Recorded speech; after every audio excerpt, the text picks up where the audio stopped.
Hello दोस्तों, कैसे हो यार। Good afternoon. मैं सुमित राठी आप सभी का स्वागत करता हूं इंडिया के नंबर 1 स्टडी चैनल जिसका नाम है अकेडमी यूपीएससी। कैसे हो सभी लोग। चंदन, एमएच, अदिति, महेंद्र कुमार जी, बीना, विशाल, नेहा, विकास, सिद्धार्थ, खुशबू, प्रतीक्षा, नूर। कैसे हो सभी लोग। हिरांजन, मुकुल, दीपक, लवप्रीत, विशाल, रमेश, आप सभी का स्वागत करता हूं मैं इंडिया के नंबर 1 स्टडी चैनल जिसका नाम है अकेडमी यूपीएससी। दोस्तों एक छोटी सी बात आपको मैं बता दूं यार, मॉर्निंग के अंदर हमारा सेशन नहीं हो पाया था और अभी भी थोड़ा लेट स्टार्ट हुआ है। द रीजन इज लाइट नहीं है यार, बिल्कुल भी ना। लाइट का बड़ा प्रॉब्लम हो रहा है, लाइट का बहुत इशू हो रहा है और लाइट नहीं है तो इंटरनेट भी नहीं होता, तो मॉर्निंग के अंदर इसलिए क्लास नहीं हो पाई। बट मैं आपको बता देता हूं मॉर्निंग वाली जो क्लास है ना वो अपन कंडक्ट करेंगे, ठीक है। आज आपको किसी भी स्लॉट के अंदर रात को या कल मॉर्निंग के अंदर आज का जो करंट अफेयर है ना वो मिल जाएगा, तो आपको टेंशन करने की जरूरत नहीं है। करंट अफेयर जो है वो आज का मिल जाएगा आपको। मैं करंट अफेयर के लिए क्लास जो है वो करूंगा, ठीक है। तो आज ही मैं आपको आज की जो करंट अफेयर की क्लास है वो भी मिल जाएगी। अभी तक क्यों नहीं हो पाई सर? अभी तक इसलिए नहीं हो पाई क्योंकि मॉर्निंग के अंदर लाइट का कुछ इश्यू था, लाइट का कुछ प्रॉब्लम था, तो क्लास हम नहीं कर पाए थे। तो हमारी जो सीरीज थी वो हम आगे बढ़ा रहे हैं, environment and ecology, most important part of the UPSC. और कल काफी लोगों में मुझे एंथुसियाज्म देखने को मिला, काफी लोग काफी मोटिवेट थे, काफी अच्छे से। बहुत अच्छा लगा दोस्तों आपको ऐसा देखकर, क्योंकि एग्जाम जब पास आ रहा है तो आपका मोटिवेट रहना बहुत ही जरूरी है। सारी सिचुएशंस आपके फेवर में एक्सेप्ट दिस कोरोना वायरस, सब कुछ आपके फेवर में। Exam might get delayed, exam आपका प्रीलिम्स जो है वो थोड़ा सा डिले हो सकता है। आपको प्रिपरेशन के लिए पूरा टाइम मिल गया है, सारी चीजें आपको प्रिपरेशन के लिए एक सोर्स मिल गया, आपको गाइडेंस मिल गया, everything you have in the place. You just have the right opportunity, right time. और इस साल में मानता हूं कि आप सभी लोगों को इसको क्वालिफाई कर जाना चाहिए। एक बार सभी लोगों से मेरी रिक्वेस्ट है यार गाइस, एक बार सेशन को कर दो शेयर। बाकी जितने भी लोग हैं ना उनके साथ आप ये सेशन को क्या कर दो, शेयर कर दो, ताकि बाकी लोग भी जो है ना वो हमारे साथ जुड़ पाए और इस क्लास का लुत्फ जो है वो उठा पाए। उनको भी बराबर गाइडेंस मिलता रहेगा। आपकी अगर रहमो करम, आपका अगर दया रही उन पे, जो बच्चे नहीं देख पा रहे हैं अभी, तो उनको एक बार फटाफट से आप क्या कर दो गाइस, इसको एक बार शेयर कर दो,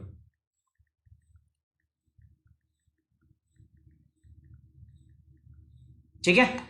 चलिए लेट्स स्टार्ट द क्लास। तो हमने बताया था, पहले हमने पढ़ा टेरेस्ट्रियल इकोसिस्टम, है ना, याद है आपको। टेरेस्ट्रियल इकोसिस्टम मैंने पढ़ाया। उससे पहले हमने कुछ बेसिक इंफ्रास्ट्रक्चर इकोलॉजी की जो बेसिक इकोलॉजी की टर्म्स थी उससे रिलेटेड कुछ बेसिक्स पार्ट हमने किए। तो आज यहां पे हम जो डिस्कस करने वाले हैं वो हम एक्वाटिक इकोसिस्टम के बारे में डिस्कस करने पड़े। किसके बारे में? Aquatic ecosystem. So earlier we discuss the terrestrial ecosystem. हमने जमीनी स्थलीय पारिस्थितिक तंत्र के बारे में बात की थी। अभी यहां पर हम जलीय पारिस्थितिक तंत्र के बारे में बात करते हैं। जल्दी से बताऊंगा क्या क्या चीजें हम ऑलरेडी डिस्कस कर चुके हैं। यूपीएससी सीएससी 2020 की तैयारी के लिए इससे जरूरी सेगमेंट आपका कोई भी नहीं है। कमल, इससे जरूरी, समीर मानना है बात मेरी, पूजा, यहां से अगर मैं बात करूं तो यूपीएससी के सिलेबस के अंदर, प्रीलिम्स के अंदर अगर कोई सब्जेक्ट सबसे ज्यादा पूछा जाता है तो वो होता है आपका एनवायरमेंट एंड इकोलॉजी। मुश्किल भी होता है और ये मुश्किल काम इसीलिए मैंने चूज किया। आप लोग कह रहे थे सर ज्योग्राफी भी कराएंगे, अपने पास बहुत टाइम है दोस्तों। एग्जाम पक्की बात है डिले होने वाला है, मुझे ऐसा लग रहा है, बट मैं नहीं कहूंगा कि आप ये मान के चलो कि एग्जाम डिले होगा, नहीं, आप ये मान के चलो डिले नहीं होगा। सो बहुत इंपॉर्टेंट है दोस्तों। और जैसा मैंने बताया सैटरडे संडे के अंदर 2 दिन, सैटरडे संडे 2-2 घंटे 4 घंटे की क्लास में अब मैं अनअकैडमी प्लस पे भी लेके आने वाला हूं। So, जिन बच्चों के पास में अनअकैडमी सब्सक्रिप्शन नहीं है वो ज्वाइन करना चाहें, इस कोड का इस्तेमाल करके ज्वाइन कर सकते हैं। बहुत सारे डाउट्स है दोस्तों कि सर अनअकैडमी प्लस बेटर कैसे है, यहां पर बिल्कुल बिल्कुल आपके मन में सही चीजें हैं, लेकिन इन सब बातों का जवाब मैं आपको कहां पर दूंगा, आपको मेरे को मेल करो, मैं अपने मेल में सबको सारी चीजें आपको पोस्ट कर दूंगा। दोस्तों ये अनअकैडमी पे प्रोग्राम है, इंडियन ज्योग्राफी बेसिकली अभी चल रहा है 9 से 10 AM मॉर्निंग के अंदर ये चलता है अनअकैडमी प्लेटफॉर्म पर, मैं इसको ले रहा हूं। और जिन बच्चों के पास है एनरोल कर लो, नहीं है तो कोड याद रखो सुमित 10, डिस्काउंट मिलेगा, साथ ही साथ मेरी गाइडेंस के अंदर आप काम करोगे। एक्वाटिक इकोसिस्टम क्या होता है? देखो इकोसिस्टम जो है सेम प्रिंसिपल से चलता है, मैंने बताया था इकोसिस्टम क्या होता है। देखो जब भी बात हम शुरू करेंगे ना, आपके बेसिक्स और फंडामेंटल बहुत क्लियर होने चाहिए, मैं चाहता हूं बहुत स्ट्रांग हो, इसलिए मैं बार बार इनके बारे में डिस्कस। जब भी बात स्टार्ट होगी तो बात किससे स्टार्ट होगी? हमारी इंडिविजुअल से, ठीक है? किससे स्टार्ट होगी? इंडिविजुअल। इंडिविजुअल से क्या बनेगा आपका दोस्तों? इंडिविजुअल से आती है सर पॉपुलेशन, पॉपुलेशन से क्या आती है सर? पॉपुलेशन से आता है सर कम्युनिटी, समुदाय, और समुदाय से क्या आता है सर? समुदाय से फिर आ जाता है हमारे पास क्या? इकोसिस्टम, और ऐसे इकोसिस्टम से फिर क्या आता है सर? इससे फिर आ जाता है बायोम। ये आपका बेसिक यूनिट थी पहली क्लास में, दूसरी क्लास में स्टार्टिंग के अंदर मैंने यही तो डिस्कस किया था आपके साथ। तो यहां पर हम एक्वाटिक इकोसिस्टम की बात कर रहे हैं, मतलब इकोसिस्टम मतलब वो कम्युनिटी, वो पॉपुलेशन और वो इंडिविजुअल जो कहां पर रहते हैं? पानी में, उसके बारे में हम बात कर रहे हैं, है ना? फिर मैंने आपको बताया डेफिनेशन क्या होता है। तो एक्वाटिक इकोसिस्टम कुछ नहीं, एक बार जो एक्वाटिक इकोसिस्टम पूरा का पूरा वाटर बॉडी के अंदर रहता है, पानी के अंदर ये सब चलता है। कम्युनिटी, इसके अंदर बहुत सारी जीव जंतु जो रहते हैं। एक्वाटिक इकोसिस्टम जो है ये सॉल्ट के कंटेंट पे हम इसको डिवाइड करते हैं, कितने भागों में? 3, फ्रेश वाटर, मराइन और तीसरा क्या था? ब्रैकिश वाटर, ठीक है? उसके बाद हमने हिंदी में देखा था, पूरा सेम है। तो मीठे पानी का पारिस्थितिक तंत्र, समुद्री पारिस्थितिक तंत्र, और क्या था? खारे पानी का पारिस्थितिक तंत्र। फिर मैंने बोला फ्रेश वाटर, तो हमने डिसाइड किस बेस पे किया था? फ्रेश वाटर जो होगा ना, इसमें सॉल्ट का कंटेंट, सैलिनिटी जो है 0 से 5 ppm के बीच में होती है। पीपीएम नहीं, पीपीटी, पार्ट पर 1000, है ना? दो तरीकों से हम डिसाइड करते हैं, पीपीएम और पीपीटी, पार्ट पर मिलियन और पार्ट पर 1000। लेकिन अगर साल्ट का कंटेंट आपका 0 से 5 पीपीटी है, मतलब 1000 वाटर के पार्ट में अगर एक पार्ट नमक का है, तो वो क्या कहलाता है आपका? दैट इज फ्रेश वाटर, है ना? ये रहा the salt content fresh water bodies. अब ऐसी कौन सी होगी? Lake, pond, pool, spring, stream and river. अब इसमें से लेक इकोलॉजी आज हम डिस्कस करने वाले हैं, ठीक है? लेक इकोलॉजी हम डिस्कस करने वाले हैं, तो ये हमने देख लिया था। उसके बाद था मैराइन सिस्टम। मैराइन में मैंने बताया था इसके अंदर ग्रेटर देन 35 ppm होता है। सैलिनिटी जो लवणता होती है, मैंने बताया था आपको, डेफिनेशन भी दिया था, the total amount of the salt present into the water is known as the salinity. तो यहां पर सैलिनिटी कितनी होती है? 35 ppm से ज्यादा। अब ऐसा कौन सा होगा जो उथला सागर होता है या जो बड़े बड़े सागर होते हैं, वो किसके अंडर आते हैं? आपका मराइन इकोलॉजी के अंडर आते हैं। फिर हमने पढ़ा था ब्रैकिश वाटर। अब ना ये साफ होता है, ना ही ये बिल्कुल मराइन होता है, समुद्र भी नहीं होता, ये खारा होता है, ठीक है? और खारे के लिए क्या जरूरी है? इसकी जो सैलिनिटी है वो 0 से 35 पीपीटी के बीच में होनी चाहिए, 0 से 35 पीपीटी के बीच में होनी चाहिए, पार्ट पर 1000। उसको हम क्या बोल देंगे? ब्रैकिश वाटर, खारे पानी का इकोसिस्टम। इसमें क्या आता है? एस्चुरीज, मतलब जहां पर ताजा और समुद्र का पानी नदी से मिलता है, एस्चुरीज कहलाती है। सॉल्ट मार्सेस, मैनग्रूव स्टेम्स, है ना? ये भी हमने डिस्कस किया था। अब हमने बात की थी एक्वाटिक ऑर्गेनिज्म की। सबसे पहले मैंने बताया था एक्वाटिक ऑर्गेनिज्म को मैं दो चीजों पर डिवाइड करूंगा। पहला डेप्थ, किस डेप्थ पे वो रहते हैं, और दूसरा are they able to movement by their self, क्या वो are they are able to move by themselves, क्या वो अपने आप से मूवमेंट कर सकते हैं, पानी में एक जगह से दूसरी जगह पे जा सकते हैं। इस आधार पर हमने इनको 5 भागों में बांटा था। पहला था न्यूस्टन, जिसको हम प्लूस्टन भी कहते थे। दूसरा क्या था? पेरिफाइटन। तीसरा क्या था दोस्तों? प्लैंकटन। चौथा क्या था? नेक्टन। और पांचवा क्या था? बेंथोस। एक एक करके इनकी चर्चा की थी हमने एक्वाटिक ऑर्गेनिज्म में। चर्चा कैसे की थी? न्यूस्टन क्या होते हैं? जो वाटर एयर इंटरफेस पे रहते हैं, उनको हम न्यूस्टन बोलते हैं। जैसे टिड्डा आपको दिख रहा है, जो पानी और जल, जो पानी और हवा का जो इंटरफेस है, जहां पानी और हवा मिलती है ना, वहां पर रहते हैं, उनको हम बोलते हैं न्यूस्टन, है ना? ये अनअटैच होते हैं, नीचे किसी चीज से जुड़े हुए नहीं होते। ये मैंने इनका एग्जाम्पल दे दिया था, ठीक है? इनको प्लूस्टन भी हम कहते थे। दूसरी बात हमने की थी किसके बारे में दोस्तों? पेरिफाइटन। पेरिफाइटन क्या होते हैं यार? ये कुछ एल्गीज हैं, जिनकी फोटो आप देख रहे हो ना, ये एल्गी है। ये एग्जाम्पल है पेरिफाइटन का। पेरिफाइटन क्या होती है? इनके अंदर ये जो एल्गी देखो ऊपर आ रखी है, लेकिन ये एक तने से, एक स्टम से और रूट से जुड़ी हुई होती है। नीचे से एक पेड़ टाइप होता है, जो मड होता है ना, जो पानी में नीचे कीचड़ होता है, मड जो होता है, उसमें से एक पेड़ टाइप से उगता है, ठीक है? उसके अंदर एक स्टम होता है, रूट होती है, और फिर जाके वो जो होता है उसको हम बोलते हैं पेरिफाइटन। पेरिफाइटन दो organism which remains attach to the स्टम।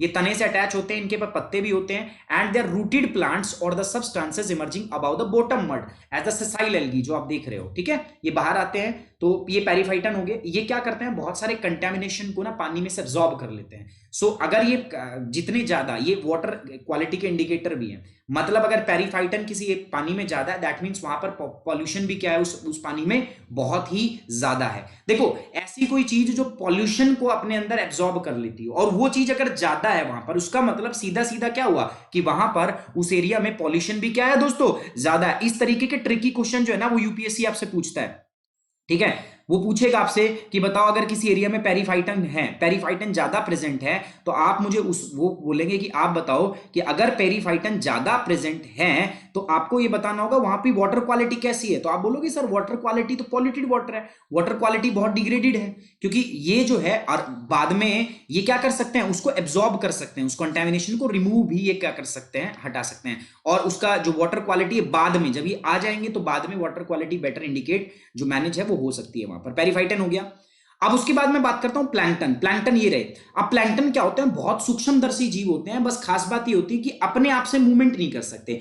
Plankton दो प्रकार के होंगे, जू प्लैंकटन और फाइटोप्लैंकटन, बताया था मैंने, ठीक है। ये बहुत छोटे छोटे एक्वेटिक एनिमल होते हैं, बस दिक्कत ये होती है कि अपने आप से मूवमेंट नहीं होता। तो ये मूवमेंट कैसे करते हैं सर, ये वाटर करंट्स जो होते हैं, पानी में जो धाराएं आती हैं, ओशियन करंट, जो अपने रोहन सर ने पढ़ाया भी था आपको, और मैं भी अभी पढ़ाऊंगा ज्योग्राफी में। सो जो प्लैंकटन्स होते हैं वो वाटर की, जो वाटर करंट है आपका समुद्र के अंदर, जो आपकी जो धाराएं बहती हैं उनके साथ ही मूव करते हैं, ठीक है। तो ये प्लैंकटन अपने आप मूव नहीं करते, बहुत छोटे होते हैं, दो भागों में बांट देते हैं हम इसको। और एक तो होता है आपका फाइटोप्लैंक्टन, दूसरा होता है जू प्लैंक्टन। फाइटोप्लैंक्टन जो होते हैं, प्लैंक्टन कितने टाइप के बताए मैंने आपको, दो। पहला बताया मैंने आपको फाइटोप्लैंक्टन, और दूसरा मैंने क्या बताया आपको, जू प्लैंक्टन, ठीक है। बहुत सारे बुद्धिजीवी हैं जिनको दिक्कत हो रही है कि सर ये पुराना आप रिवाइज क्यों करा रहे हो। जरूरी है भाई, जरूरी है, आपकी पूरी जिम्मेदारी मैंने उठाई है, और अगर जिम्मेदारी मेरे पास है ना तो मैं आपको अच्छे से पढ़ाऊंगा भी, है ना। जू प्लैंक्टन, फाइटोप्लैंक्टन क्या, फाइटोप्लैंक्टन जो होते हैं ना, दे आर प्राइमरी प्रोड्यूसर, है ना, दे आर प्राइमरी प्रोड्यूसर। बहुत तरीके के बच्चे हैं दोस्तों इस प्लेटफॉर्म पे, ऐसे हैं जिनका लेवल बहुत अच्छा है, उनके लिए बहुत अच्छी बात है, लेकिन ऐसे भी बच्चे हैं यहाँ पर यार जो आते हैं इस आस के साथ कि वो कुछ सीख के जाएंगे, और उनका लेवल उतना अच्छा नहीं है, तो मैं उनको इग्नोर नहीं कर सकता यार। तो सारी चीजें मुझे कनेक्ट करके चलनी पड़ती है। जल्दी रिवाइज करूंगा, जल्दी समराइज करूंगा, चिंता मत करो। जिन बच्चों ने पढ़ा भी है उनका भी रिवाइज हो जाएगा। बस एक मेरी हाथ जोड़ के विनती है, पढ़ाई पे ध्यान दो, एक बार वीडियो को लाइक करो, और प्लीज यार शेयर करो, शेयरिंग इज केयरिंग। देखो बहुत अच्छी, एक ही छोटी सी फीस है आपकी, और वो क्या है, आपको बस शेयर करना है, इतना कर सकते हो आप। चलो और कुछ नहीं तो मेरे कहने पे इतना कर सकते हो। आप कहते हो सर आप हमारी बात, कल मैंने कमेंट पढ़े थे कि सर बहुत मोटिवेट करते हो, तो चलो अगर आप मेरे को कुछ मानते हो तो एक रिक्वेस्ट है आपसे गाइस, प्लीज वीडियो को क्या किया करो, शेयर। अपने जितने भी फेसबुक इंस्टाग्राम के जो पेज है ना, एक बार उन पे लिंक डाल दो, कुछ फर्क नहीं पड़ेगा, एक बार आप लिंक डाल दोगे, बस आपका काम हो गया, आपका भी काम हो गया और मेरा भी काम हो गया। इतना कर सकते हो, ये मेरे लिए कर दो, ठीक है। अब देखो फाइटोप्लैंक्टन क्या होता है, प्राइमरी प्रोड्यूसर, मतलब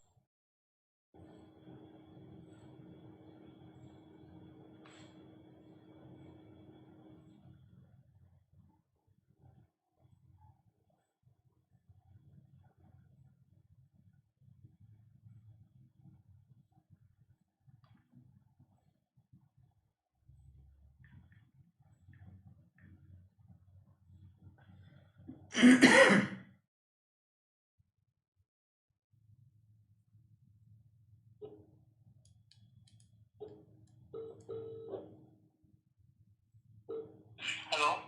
विक्की सर यार लाइट चली गई बीच में ही इवेंट के, अभी चल रहा है, क्या करूँ मैं बताओ भाई, कुछ नहीं पता, लाइट का प्रोसेस आ जाए तो अभी आ जाए, ना आए तो ना आए। सुबह भी से ऐसे ही चल रहा है, सुबह भी ना आ रखी थी, अभी आई थी 12 बजे के आसपास, आ गई। अच्छा अब ये बताओ दोबारा स्टार्ट कैसे करूं मैं इसको। हाँ हाँ,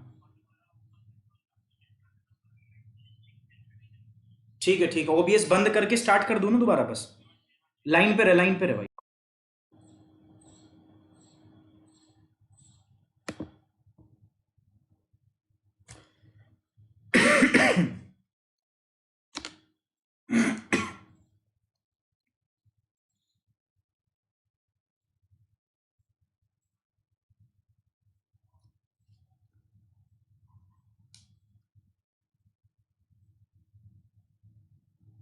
हेलो गाइस, आप देख पा रहे हो मेरे को शायद, अरे यार थोड़ा सा बीच में प्रॉब्लम हो गया था, लाइट जो थी वो चली गई थी, so that is the problem जिसकी वजह से ऐसा हो गया। तो एक बार जल्दी से यार दोबारा से आ जाओ, है ना, दोबारा स्टार्ट करते हैं सेशन को। क्या करें, लाइट यार एकदम चली गई थी बीच के अंदर ही, तो ये प्रॉब्लम हो गया था। सो एक बार यार फिर से मैं चाह रहा हूं कि बाकी बच्चे जो हैं उनको पता चल जाए। आप एक बार बता दो। आप बोलोगे सर बार बार ये करना ठीक तो नहीं है, हमारे लिए पॉसिबल नहीं है। सो एक बार जल्दी से दोबारा कर दो यार उनको। मैं भी ग्रुप पे उनको बता देता हूँ।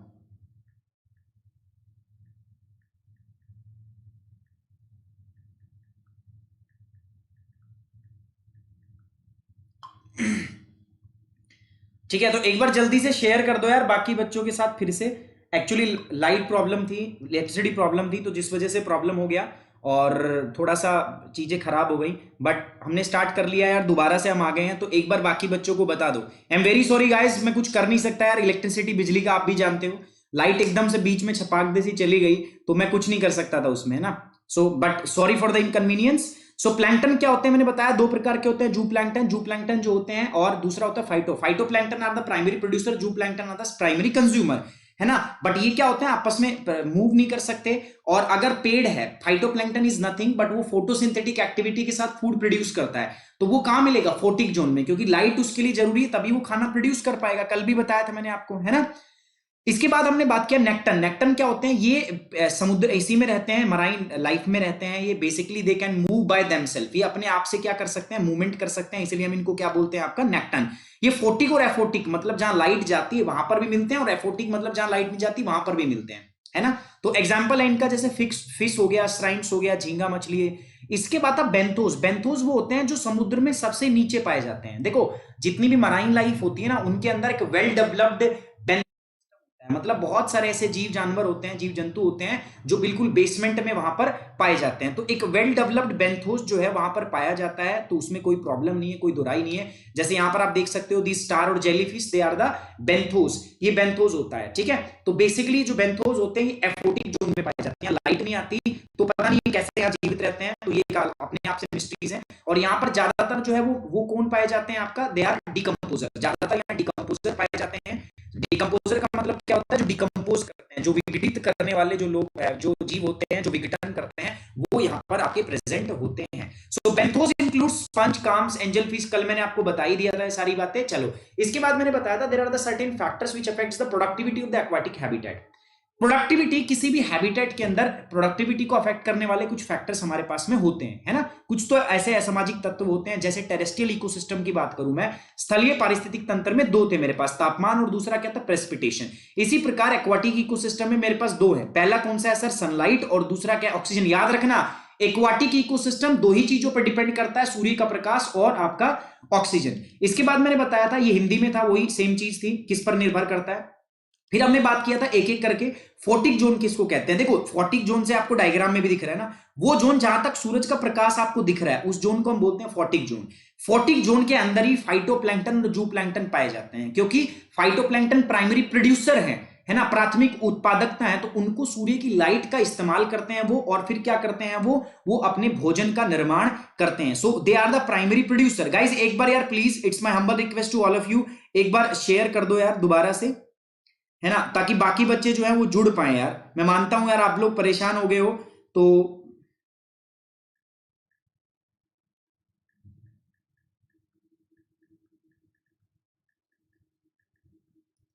आप कहोगे सर पता नहीं क्या करवा रहे हो बार बार, बट जो बच्चे चले गए यार उनको पता चल जाएगा कि हाँ क्लास जो है वो हो रही है। तो फोटिक जोन हमने देख लिया था, है ना। फोटिक जोन जो है वो लगभग 80 मीटर तक होता है आपका। इसमें फोटोसिंथेसिस और रेस्पिरेशन दोनों प्रकार की गतिविधियां जो है यहाँ पर आपका पाई जाती है ना। अच्छा इसके बाद हमने बात करना है एफोटिक जोन। क्या एफोटिक जोन हो गया, एफोटिक जोन की बात कर रहा हूं मैं। एफोटिक जोन देखो बिल्कुल डार्क है, यहाँ सूरज की लाइट पहुंचती नहीं, जो नीचे वाला जिसमें बेंथोस जो है वो पाया जाता है। एफोटिक जोन में क्या होता है, यहां पर ये आपका वो पोर्शन होता है जहां सन की लाइट नहीं पहुंचती।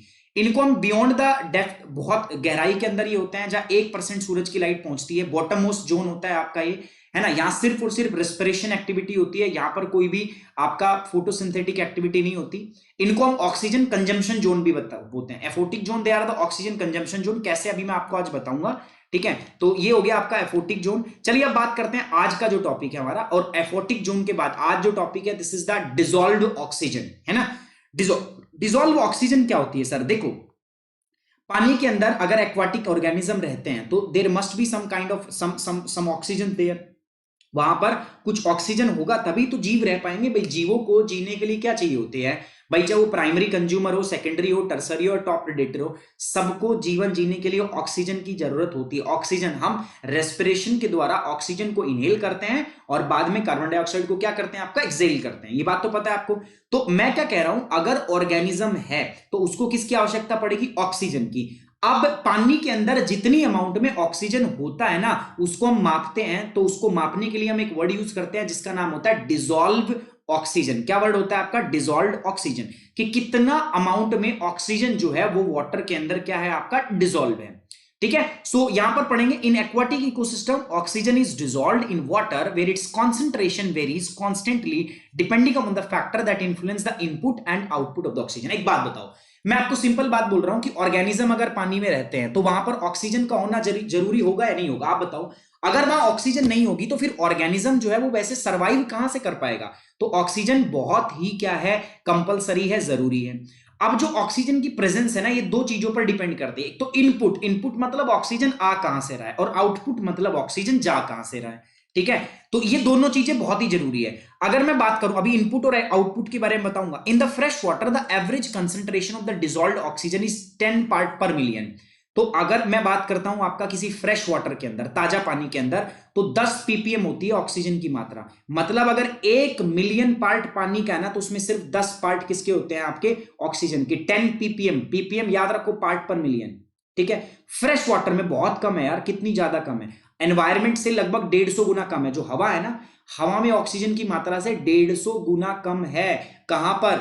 अब हवा में तो पता है आपको 21% ऑक्सीजन है एनवायरमेंट के अंदर, लेकिन अगर मैं पानी में बात करता हूं दोस्तों, तो पानी में जो है ये सिर्फ 10 ppm पाई जाती है, जो लगभग 150 गुना कम है हवा की उपस्थित मात्रा से। सो जो फ्रेश वाटर में ऑक्सीजन पाई जाती है, दे आर जस्ट 10 ppm, 10 पर। समझ में आई बात कि नहीं? मैं क्या कह रहा हूं, एक्वाटिक सिस्टम जो होता है उसमें ऑक्सीजन पानी में घुली हुई होती है। ठीक है, वो पानी में कितनी घुली होती है? 10 ppm फ्रेश वाटर के अंदर। ताजा पानी में 10 ppm ऑक्सीजन जो होती है वो पाई जाती है।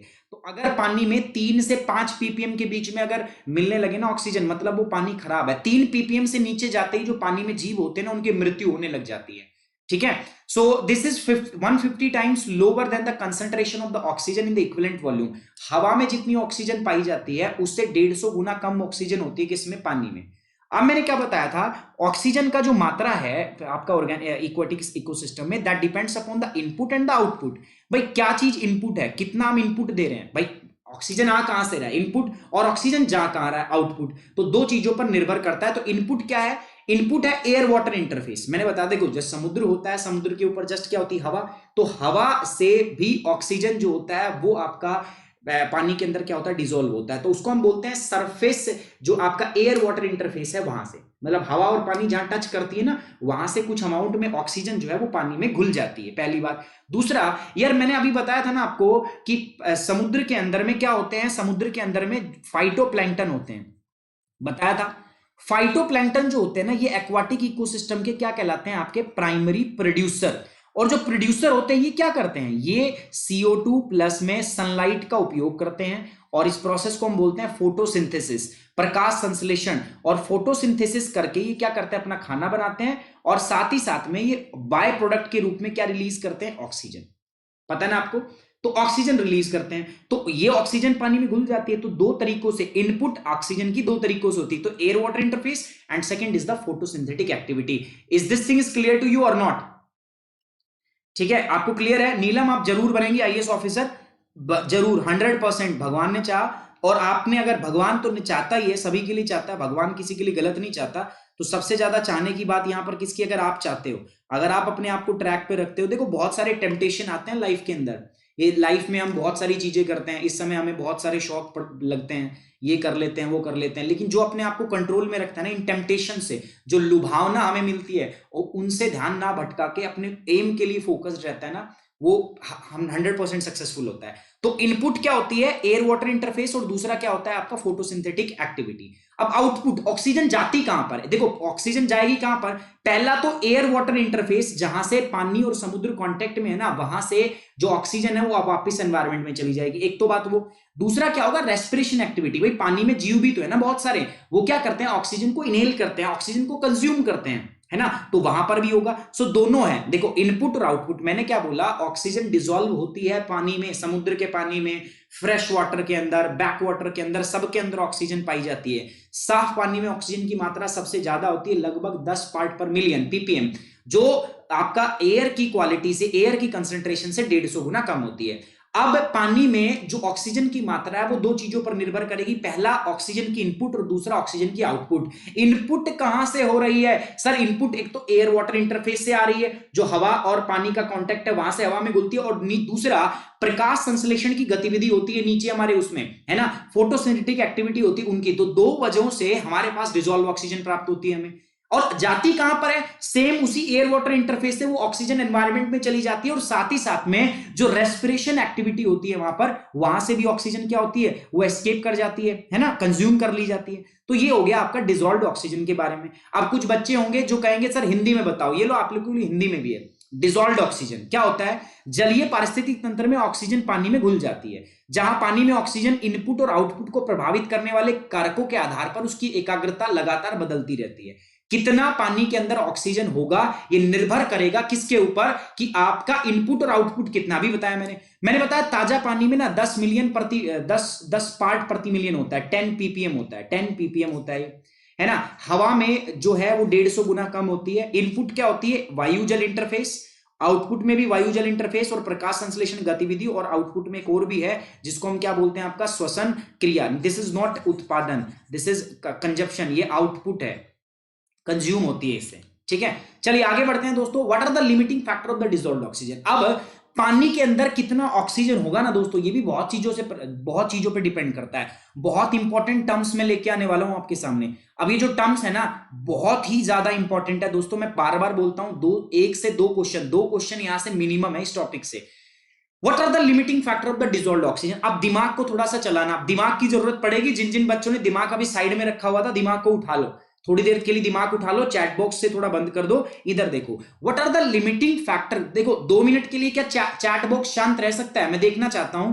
कैन यू गाइस प्लीज, ठीक है, 2 मिनट के लिए चैट बॉक्स को धीरे कर सकते हो, मतलब बिल्कुल बंद कर सकते हो। देखो what are the limiting factor of the dissolved oxygen, आपको बताना है। देखो लिमिटिंग फैक्टर क्या है डिसॉल्व्ड ऑक्सीजन के, दो है। पहला है ट्रांसपेरेंसी, मतलब पानी कितना ट्रांसपेरेंट है, और दूसरा है सर टेम्परेचर, तापमान। ट्रांसपेरेंसी किस चीज पे डिपेंड करेगी, देखो पानी के अंदर बहुत सारा कीचड़ भी होता है, मड होता है, बहुत सारे सस्पेंडेड पार्टिकल्स होते हैं, सिल्ट होती है उसके अंदर, बहुत सारे एल्गी होते हैं, बहुत सारे प्लैंक्टन्स होते हैं, बहुत सारी चीजें होती है पानी के अंदर, होती कि नहीं होती। और जितनी ज्यादा पानी के अंदर घुलनशील अशुद्धि ऑर्गेनिज्म जितने होंगे, उतनी ही पानी की ट्रांसपेरेंसी क्या होगी, उतनी ही दोस्तों रिड्यूस हो जाएगी। पानी की ट्रांसपेरेंसी उतनी ही क्या हो जाएगी, घट जाएगी। सिंपल बात है कि नहीं है ना। तो वो ट्रांसपेरेंसी, अब ट्रांसपेरेंसी कैसे प्रभावित करेगी, देखो अगर पानी कम ट्रांसपेरेंट है तो सनलाइट कम आएगी, सूरज की लाइट कम आएगी, और अगर सूरज की लाइट कम आएगी तो उससे फिर जो प्लैंक्टन मिलेंगे, जो फाइटोप्लैंक्टन मिलेंगे, अगर सूरज की लाइट कम आएगी, जो फोटिक जोन है जहां तक लाइट पहुंचती है वो रिड्यूस हो जाएगा। भाई ट्रांसपेरेंसी इंक्रीज होती है, दो चीजें बन रही है मेरे पास, एक तो ट्रांसपेरेंसी इंक्रीज हो रही है और दूसरा ट्रांसपेरेंसी क्या हो रही है, डिक्रीज। अगर ट्रांसपेरेंसी इंक्रीज होती है इसका मतलब जो हमारे पास फोटिक जोन है, ठीक है, फोटिक जोन जो है वो क्या हो रहा है आपका, इंक्रीज हो रहा है। और अगर वो डिक्रीज हो रही है ट्रांसपेरेंसी, तो इसका मतलब क्या, हमारे पास जो फोटिक जोन है, सन की लाइट जहां तक आ रही है, वो क्या हो रहा है, डिक्रीज। अगर ये डिक्रीज होगा तो हमारे जो प्लैंक्टन हैं वो भी क्या हो जाएंगे आपके, डिक्रीज, उसी जोन तक रहेंगे ना। प्लैंक्टन में कौन से आते हैं सर, एक तो जू प्लैंक्टन, ये प्राइमरी कंज्यूमर है, और दूसरा क्या है आपका, phytoplankton. This is important, phytoplankton ही तो ऑक्सीजन प्रोड्यूस करता है। सोचो जब फाइटोप्लैंक्टन ही एरिया से रिड्यूस हो जाएगा तो ऑक्सीजन की मात्रा भी क्या हो जाएगी, घट जाएगी, क्योंकि ऑक्सीजन को प्रोड्यूस करने वाला होता कौन है, फाइटोप्लैंक्टन। अब इधर ध्यान दो, अगर ट्रांसपेरेंसी बढ़ती है, ट्रांसपेरेंसी बढ़ती है तो क्या होगा, फोटिक जोन बढ़ेगा, मतलब सूर्य की लाइट ज्यादा अंदर तक जाएगी, जितनी अंदर तक जाएगी उतनी अंदर तक क्या मिलेंगे आपके, फाइटोप्लैंक्टन, जिसको हम बोलते हैं प्राइमरी प्रोड्यूसर। और जितनी अंदर तक फाइटोप्लैंक्टन मिलेंगे दोस्तों, उतना ही ज्यादा वहां पर क्या मिलेगा, ऑक्सीजन मिलेगा। कितने दोस्त इस बात से सहमत हैं? तो ट्रांसपेरेंसी जो है वो सीधे सीधे रूप से प्रभावित कर रही है। जितना वाटर ट्रांसपेरेंट होगा, जहां तक ट्रांसपेरेंट होगा, उतनी ही उसके अंदर डिसॉल्व्ड ऑक्सीजन, डीओ, मतलब कितनी अमाउंट में ऑक्सीजन घुली हुई है पानी के अंदर, वो डिसॉल्व्ड ऑक्सीजन उतनी ही क्या होगी, ज्यादा। लेकिन अगर ट्रांसपेरेंसी कम है तो उसके अंदर डिसॉल्व ऑक्सीजन उतनी ही कम क्या होगी, कम। तो मैं एक बात लिख दूं आपके सामने, क्या मैं यहां पर लिख रहा हूं सर कि ट्रांसपेरेंसी जो है that is directly proportional to the oxygen.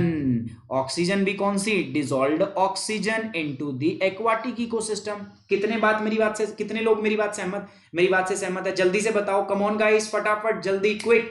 कितने लोग इस बात से सहमत हैं कि sir transparency and oxygen they are directly proportional, एक दूसरे से सीधा संबंध में है? वो मानते हो इस बात को? चलो अब आ जाते हैं तापमान पे। देखो, तापमान का भी सीधा संबंध है ऑक्सीजन से। मतलब अगर टेम्परेचर ज्यादा होता है, टेम्परेचर अगर ज्यादा होगा तो सीधी सी बात है उस पानी के अंदर ऑक्सीजन की मात्रा क्या होगी, कम। तापमान पानी के अंदर ऑक्सीजन की मात्रा को दो तरीकों से प्रभावित करेगा। पहला क्या, जितना आप टेम्परेचर बढ़ाओगे पानी उतना गर्म होगा, और गर्म पानी की क्षमता कम होती है ऑक्सीजन को डिसॉल्व करने की। जितना पानी गर्म होगा ना, उसमें उतना ही कम ऑक्सीजन घुलेगा। जितना ठंडा पानी होता है उसमें उतना ही ज्यादा ऑक्सीजन घुलता है। पहली बात। जब पानी गर्म होता है तो उससे जो डिकम्पोजिशन होता है, वो एक्टिविटी बढ़ जाती है। देखो, पानी के अंदर जब समुद्र होता है, जीव होता है, marine, lake ecosystem, pond ecosystem, कहीं की बात करो, लेक है, तालाब है, उसके अंदर क्या होंगे, बहुत सारे ऑर्गेनिज्म जो होंगे उनकी मृत्यु होती है। तो मृत्यु होती है तो मरने के बाद वो क्या होंगे, नीचे चले जाते हैं। मरने के बाद नीचे जाते हैं, फिर उनका गलना सड़ना स्टार्ट हो जाता है। कोई भी चीज ऐसा तो नहीं है भाई, मैं अगर मर जाता हूं आज के टाइम पे और मैं ऐसे ही मेरे को छोड़ दोगे तो मेरी बॉडी क्या होने लगेगी, डिकम्पोज होने लगेगी। डिकम्पोजर जो होते हैं, सैफ्रोट्रॉप्स जो होते हैं, जो बैक्टीरिया होते हैं, मेरी बॉडी को क्या करेंगे, डिकम्पोज करेंगे। तो अब ये कह रहा है कि अगर पानी का तापमान ज्यादा है तो डीकंपोजर जो है वो तेजी से बॉडी को डिकम्पोज करते हैं। अब जब डिकम्पोजिशन होता है तो जो बैक्टीरिया डिकम्पोज करते हैं, जो बैक्टीरिया बॉडी को विघटित करते हैं, उसको तोड़ते हैं, उसको खत्म करते हैं, उनको भी जिंदा रहने के लिए ऑक्सीजन की जरूरत होती है। तो जितना ज्यादा वो विघटन करेंगे, जितना